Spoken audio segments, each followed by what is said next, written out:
मछुआरे का जादुई सोने का पौधा। एक बार की बात है, जोधपुर गांव में चंदू अपनी पत्नी अनीता के साथ रहता था। चंदू एक गरीब मछुआरा था। वो मछलियां पकड़कर अपना घर चलाता था। एक दिन वो नदी में मछलियां पकड़ रहा था। उसकी जाल में एक भी मछलियां नहीं फंस रही थी। ये देखकर चंदू कहता है, एक भी मछली नहीं पकड़ पाया, दोबारा जाल फेंक कर देखता हूँ। तभी चंदू के जाल में कुछ भारी सा फंसता है। अरे बाप रे, ये तो बहुत भारी है। लगता है बहुत बड़ी मछली फंसी है।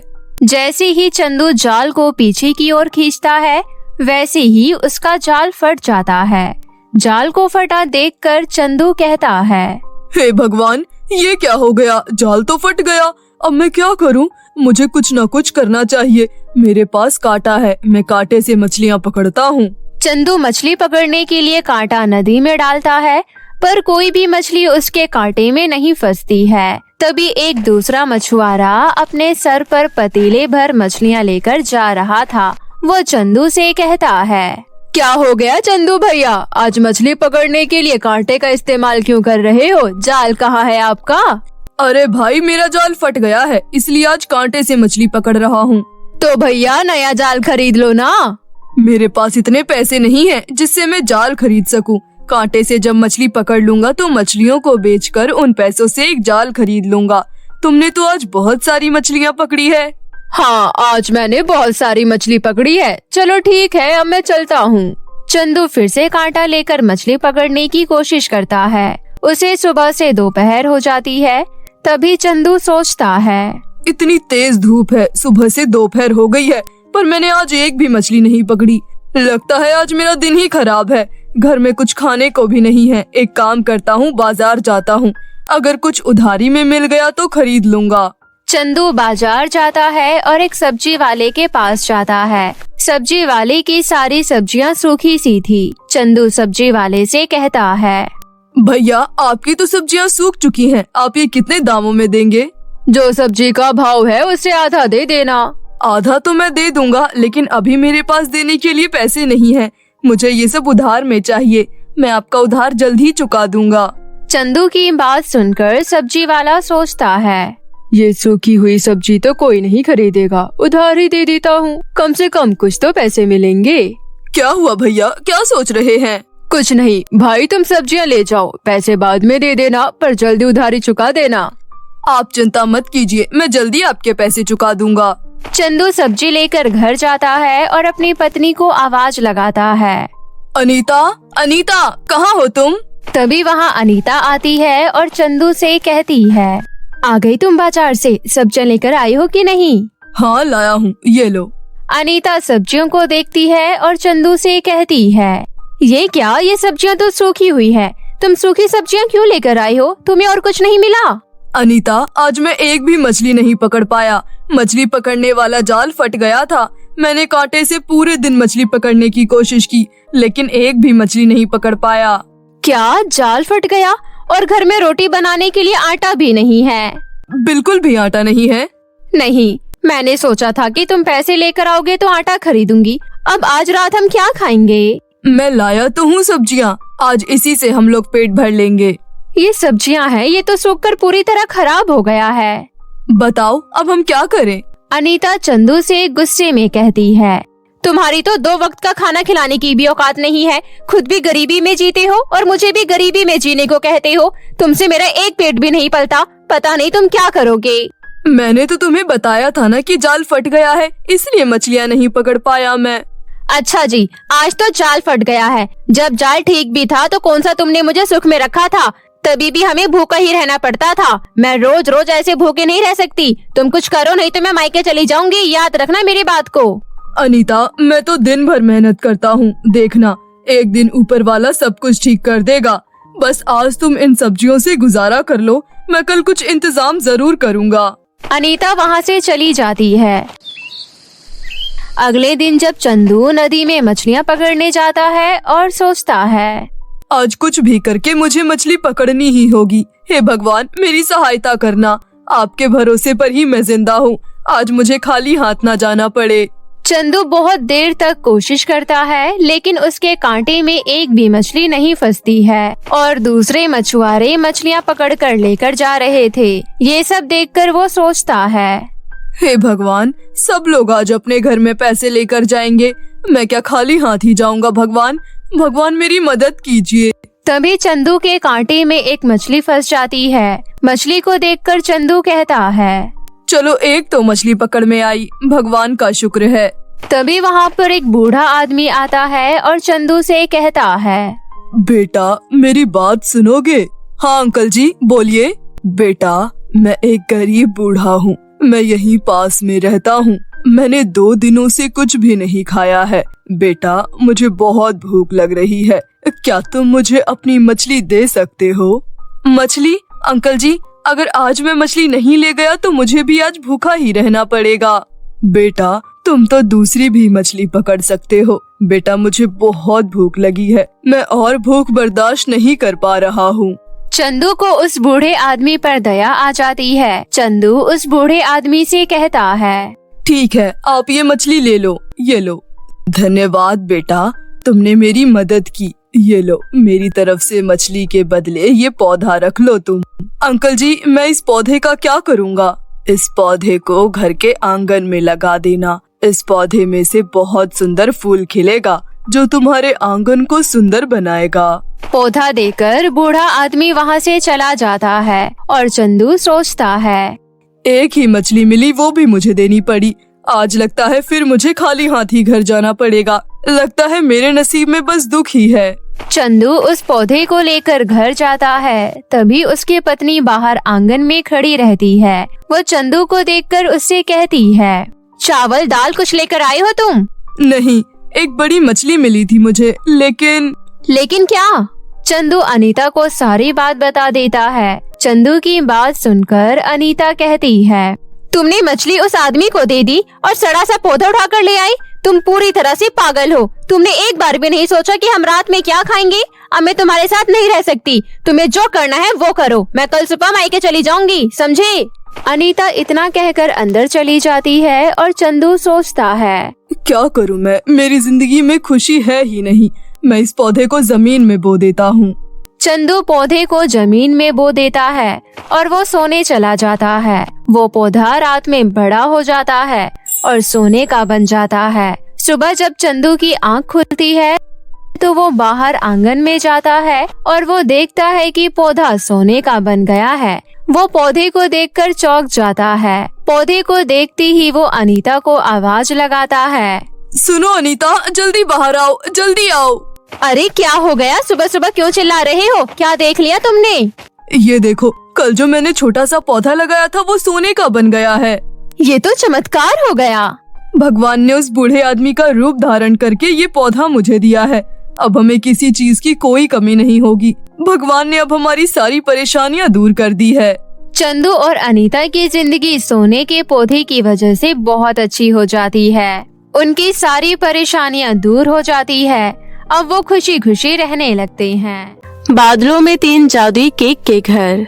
एक समय की बात है, सोनम अपनी छोटी बहन रिया और अपने माता पिता के साथ माधव नगर नाम के एक गांव में रहा करती थी। उनका ये छोटा सा परिवार गांव में खेती करके अपना गुजारा चलाया करता था। लेकिन एक दिन अचानक एक महामारी के कारण सोनम के माता पिता की मृत्यु हो जाती है। इस घटना से दोनों बहनों को एक बहुत ही बड़ा झटका लगता है, क्योंकि उनके माँ बाप के अलावा इस दुनिया में उनका कोई भी नहीं था। अपने माँ बाप को खो देने के बाद दोनों बहुत ही अकेली हो जाती है। सोनम जानती थी कि वो बड़ी है और उसे अपनी छोटी बहन को संभालना है, इसलिए वो खुद को और अपनी छोटी बहन को संभालती है। कुछ दिन ऐसे ही बीत जाते हैं। पैसों की कमी के कारण रिया अब स्कूल भी नहीं जा पा रही थी। ऐसे ही एक दिन रिया सोनम से कहती है, दीदी मुझे स्कूल जाना है। मेरी सारी सहेलियां मुझे चिढ़ाती हैं और कहती है कि मैं स्कूल नहीं जा रही हूँ, इसलिए मैं अनपढ़ रह जाऊंगी और अनपढ़ लोगों का कोई भविष्य नहीं होता। मैं जानती हूँ रिया, तू स्कूल जाना चाहती है, पर तेरी फीस भरने के लिए मेरे पास पैसे नहीं हैं, बल्कि अब तो घर में राशन की भी कमी होने लगी है। कुछ ही दिनों में राशन भी खत्म हो जाएगा। उसके बाद हम कैसे रहेंगे, क्या खाएंगे? मेरी तो कुछ समझ में ही नहीं आ रहा। वो दोनों बहनें कुछ सोच रही होती है कि तभी एकदम से रिया कहती है, दीदी आपको याद है आपने मेरे बर्थडे पर एक बार केक बनाया था। वो केक इतना टेस्टी था कि हर किसी को पसंद आया था और हर किसी ने आपके केक की तारीफ की थी। हाँ, वो दिन मैं कैसे भूल सकती हूँ। उस दिन तो गांव के सरपंच जी ने भी मेरे केक की तारीफ की थी। हाँ, इसलिए मुझे लगता है कि आपको अपने एक बेकरी खोल लेनी चाहिए। आप सच में बहुत ही टेस्टी केक बनाती हो। अगर आपने बेकरी खोल ली तो हमारी सारी समस्याएं दूर हो जाएंगी। पर मैं जानती हूँ कि अब आप पैसों की बात करोगी। देखिए, हमारे पास पैसे नहीं है, पर हमारे पास ये हमारा छोटा सा घर तो है ना। आप इसे जमींदार के यहाँ गिरवी रखकर पैसों का इंतजाम कर लीजिए और जब बेकरी से वो पैसे इकट्ठे हो जाए तो वो जमींदार को देकर अपना घर उससे वापस ले लेंगे। बात तो तेरी सही है। छोटी होकर भी तू कितनी समझदारी की बातें करती है। Thank you my little sister. इसके बाद सोनम जमींदार के घर जाती है और जमींदार को घर के कागज देते हुए सारी बात बताती है। जिसके बाद जमींदार कहता है, देखो सोनम, मैं तुम्हें अभी ही सारी चीजें साफ साफ बता देना चाहता हूँ। जितना जल्दी हो सके उतना जल्दी अपने घर के कागज छुड़वा लेना, वरना 1 साल के बाद तुम्हारा घर मेरे कब्जे में हो जाएगा। सोनम पहले थोड़ा हिचकिचाती है, लेकिन फिर अपनी बहन की बातों को याद करके घर गिरवी रखने के लिए हामी भर देती है और फिर जमींदार से पैसे लेकर घर आ जाती है। उन पैसों से सोनम एक बेकरी खोलती है और घर का राशन भी ले आती है और साथ ही साथ उन्हीं पैसों से वो रिया की स्कूल की फीस भी भर देती है, जिससे रिया फिर से स्कूल जाने लगती है। सोनम की बेकरी के ही सामने एक मालती नाम की औरत की बेकरी भी थी। पूरे गांव में केवल उसी की एक बेकरी थी, जिस वजह से सभी लोग उसकी दुकान से ही केक खरीदा करते थे। मालती को सभी जानते भी थे और उसके केक से वाकिफ भी थे और गांव के बहुत सारे लोग उसके रेगुलर कस्टमर थे। इसलिए सोनम की बेकरी मालती की बेकरी के आगे चल नहीं पा रही थी। कुछ दिन ऐसे ही बीत जाते हैं, लेकिन सोनम की बेकरी बिल्कुल भी नहीं चलती। जिसके बाद वो अपनी बहन रिया से कहती है, रिया, मुझे अब डर लग रहा है। क्या सच में हमने जैसा सोचा था वैसा हो पाएगा? कहीं इस बेकरी के चक्कर में हमारा ये घर भी ना चला जाए। दीदी आप चिंता मत कीजिए। मेरी टीचर ने मुझे बताया था कि मेहनत करने वालों की कभी हार नहीं होती। हाँ, परेशानियाँ आती है, पर अंत में जीत मेहनत करने वालों की ही होती है। अपनी बहन की बात मानकर सोनम बेकरी चालू रखती है। फिर एक दिन रिया सोनम से कहती है, दीदी मेरी एक हेल्प कर दो। बोल। दीदी आज मेरे एक फ्रेंड का बर्थडे है। मेरे पास उसे देने के लिए कोई गिफ्ट तो नहीं है, पर अगर आप उसके लिए एक बर्थडे केक बना दोगी तो मैं उसे गिफ्ट के तौर पर दे दूंगी। ठीक है। इसके बाद सोनम एक बहुत ही स्वादिष्ट केक बनाकर रिया को दे देती है। रिया वो केक अपनी फ्रेंड की बर्थडे पार्टी में ले जाती है। जब सभी लोग वो केक खाते हैं तो वो केक की तारीफ करते रुकते नहीं हैं। सबको ही वो केक बहुत पसंद आता है। तभी रिया की एक सहेली रिया से कहती है, रिया ये केक तो सच में बहुत टेस्टी है, मुंह में जाते ही मेल्ट हो जाता है। प्लीज मुझे उस शॉप का एड्रेस दे दो ना, जहाँ से तुम ये केक लेकर आई हो। हाँ यार रिया, प्लीज मुझे भी देना वो एड्रेस। इसके फ्लेवर्स मुझे बहुत पसंद आए हैं। रिया सबको अपनी बहन की बेकरी का एड्रेस दे देती है और धीरे धीरे सोनम की दुकान पर लोगों की भीड़ जुड़ना शुरू हो जाती है। ये सब देखकर मालती धीरे धीरे सोनम से चिढ़ने लगती है। उसे बिल्कुल भी अच्छा नहीं लगता कि उसके रहते हुए गांव में किसी और की बेकरी चल रही है। अब समय के साथ साथ मालती के कस्टमर्स भी सोनम की दुकान पर जाने लगते हैं। ये सब मालती बर्दाश्त नहीं कर पा रही होती और फिर मन ही मन सोचती है, बहुत हो गया है सोनम का। मेरे रहते हुए इसने मेरे ही दुकान के कस्टमर अपनी तरफ खींच लिए। अब मैं कुछ ऐसा करूंगी कि इसके खुद के ही कस्टमर इसकी पूरी बेकरी को तहस नहस कर देंगे। मालती ऐसे मौके का इंतजार ही कर रही होती है और उसे ऐसा मौका मिल भी जाता है। सोनम को एक बहुत ही बड़ा ऑर्डर मिलता है। उसमें उसे 50 केक बनाने होते हैं। सोनम बहुत ही ज्यादा खुश होती है। रिया सच में अगर ये ऑर्डर सही से निकल गया ना तो मैं हमारा घर छुड़वा लूंगी और उसके बाद हम इस छोटी सी बेकरी को एक बड़ी दुकान में बदल सकते हैं। ऑल द बेस्ट दीदी। सोनम कुछ ही दिनों में 50 केक बनाकर तैयार कर लेती है। डिलीवरी से एक दिन पहले सोनम सारे केक को बेकरी में अच्छे से रखकर घर चली जाती है, परंतु मालती किसी तरह सोनम की बेकरी में घुस जाती है और उन सभी 50 केक में एक केमिकल मिला देती है। इसके बाद जब सोनम उस केकों की डिलीवरी करके आती है तो अगले ही दिन कुछ लोग सोनम की बेकरी पर आते हैं और उसकी बेकरी में आग लगा देते हैं, यहाँ तक कि उसके घर में भी आग लगा देते हैं। सोनम, तुम्हें ये सब करते हुए शर्म नहीं आती? तुमने ना जाने केक में क्या मिलाया। हमारे सारे मेहमान बीमार पड़ गए हैं, आधे से ज्यादा लोग अस्पताल में हैं। अब हम ना तो तुम्हारी बेकरी चलने देंगे और ना ही तुम्हें इस गांव में रहने देंगे। ऐसा कहकर लोग सोनम और रिया को गांव से भगा देते हैं। सोनम और रिया जंगल में एक पेड़ के नीचे बैठी होती है। सोनम सर पर हाथ रखकर रो रही होती है। मैं माँ बाबा की कसम खाकर कहती हूँ, मैंने सच में केक में कुछ नहीं मिलाया था। ना जाने ये किसकी हरकत है, कोई क्यों ऐसा करना चाहेगा। इस पर रिया कुछ बोलने ही वाली होती है कि तभी सोनम और रिया को किसी के चिल्लाने और रोने की आवाज आती है। सोनम और रिया उस आवाज का पीछा करते हैं तो उन्हें पेड़ पर एक परी रस्सी से बंधी हुई दिखाई देती है, जिसके बाद सोनम और रिया मिलकर उस परी को आजाद करते हैं। तुम दोनों का बहुत बहुत धन्यवाद। एक चुड़ैल ने मुझे इस मायावी रस्सी से इस पेड़ पर लटका दिया था। पर आप तो परी है ना, आपके पास तो जादू होगा। आप अपने जादू से खुद को आजाद कर सकती थी। हाँ, पर मेरा जादू मेरी छड़ी में है, जो कि मेरे पास नहीं है। अगर आपकी छड़ी आपके पास नहीं है तो कहाँ है? मेरी छड़ी बादलों में बने जादुई केक के घर के अंदर है। वो जादुई केक रानी परी ने मुझे मेरे जन्मदिन यानी आज गिफ्ट में दिया था और मेरी जादुई छड़ी भी उसी में थी। लेकिन एक चुड़ैल ने अचानक से मुझ पर हमला कर दिया और मैं धरती पर आ गई, जिसमें मेरी छड़ी वहीं बादलों में बने जादुई केक के घर में रह गई।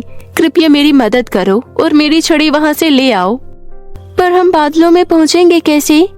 रिया की इतनी बात सुनते ही परी धरती से बादलों तक पहुँचने वाली सीढ़ी बना देती है। फिर दोनों बहनें उस सीढ़ी पर चलकर बादलों में पहुँच जाती है। लेकिन उन दोनों को वहाँ पर एक नहीं, दो नहीं, बल्कि 3-3 जादुई केक के घर दिखाई देते हैं। इसमें से परी का जादुई केक का घर कौन सा है? तभी पहले जादुई केक के घर से आवाज आती है। तुम्हारा स्वागत है लड़कियों, तुम मेरे जादुई केक के घर में आओ। मेरे घर में बहुत सारा सोना चांदी भरा हुआ है, जिसे पाकर तुम बहुत ज्यादा अमीर हो जाओगी। तभी दूसरे जादुई केक के घर से आवाज आती है। नहीं नहीं, तुम मेरे घर में आओ। मेरे घर में आते ही तुम्हें शानो शौकत सब प्राप्त हो जाएगी। तभी आखिरी जादुई केक का घर कहती है, मैं जानती हूँ यहाँ पर तुम नटखट परी की जादुई छड़ी लेने आई हो। वो मेरे घर के अंदर है, तुम जल्दी से जाकर उन्हें वो छड़ी दे दो। पर हाँ, ऐसा करने पर तुम्हें कुछ भी प्राप्त नहीं होगा, इसलिए फैसला तुम्हारा है। सोनम कुछ देर सोचती है और फिर कहती है, उस परी ने हम पर विश्वास किया है, हम उसका विश्वास नहीं तोड़ सकते, इसलिए हम आखिरी वाले जादुई केक के घर में जाएंगे। सोनम के ऐसा कहते ही पहले 2 जादुई केक के घर गायब हो जाते हैं। इसके बाद सोनम परी की छड़ी लेकर वापस धरती लोक पर आ जाती है, उसे सारी कहानी बताती है। जिसके बाद परी कहती है, शाबाश, अच्छा हुआ तुमने गलत नहीं किया। वो दोनों जादुई केक के घर मायावी थे, जो कि चुड़ैल के बनाए हुए थे। अगर तुम दोनों उनमें से किसी एक घर में भी चली जाती तो तुम कभी वापस नहीं आ पाती। नटखट परी वापस से छड़ी पाकर बहुत खुश होती है और फिर खुश होकर सोनम और रिया से कहती है, तुम दोनों का बहुत बहुत धन्यवाद, तुमने मेरी काफी मदद की है। जब तुम बादलों में गई थी तब मैंने यहाँ रहकर तुम्हारी सारी कहानी पता कर ली है। मैं जानती हूँ तुम्हारे पास रहने को घर नहीं है और न ही खाने को खाना है, और मैं ये भी जानती हूँ कि तुम्हारे केक के साथ जो गलत हुआ था वो किसने किया है। इसलिए मैं तुम्हें अपना जादुई केक का घर उपहार के रूप में देती हूँ। उस घर में तुम रह भी सकती हो, उस घर से तुम्हें खाना भी मिल जाएगा और साथ ही साथ उस घर की मदद से तुम लोग गांव वालों को सारी सच्चाई दिखा सकते हो। लेकिन उससे पहले तुम्हें उस घर में जाकर खुद देखना होगा कि आखिरकार सच्चाई है क्या। इसके बाद परी अपनी छड़ी घुमाती है और वहाँ पर परी का जादुई केक का घर प्रकट हो जाता है। इसके बाद सोनम और रिया उस घर में जाती है। उस घर में जाते ही उन्हें मालती की हुई सारी हरकत का पता चल जाता है। फिर बाहर आकर सोनम और रिया परी का धन्यवाद करते हैं, जिसके बाद परी वापस से परीलोक चली जाती है। सोनम और रिया गांव में आकर लोगों को सारी सच्चाई दिखाते हैं, जिसके बाद लोग मालती का तिरस्कार करके उसे गांव से भगा देते हैं और फिर सोनम और रिया से माफी मांगकर उन्हें वापस से गांव में बसा लेते हैं। जिसके बाद सोनम फिर से गांव में एक बेकरी खोलती है और अपना सपना पूरा करती है।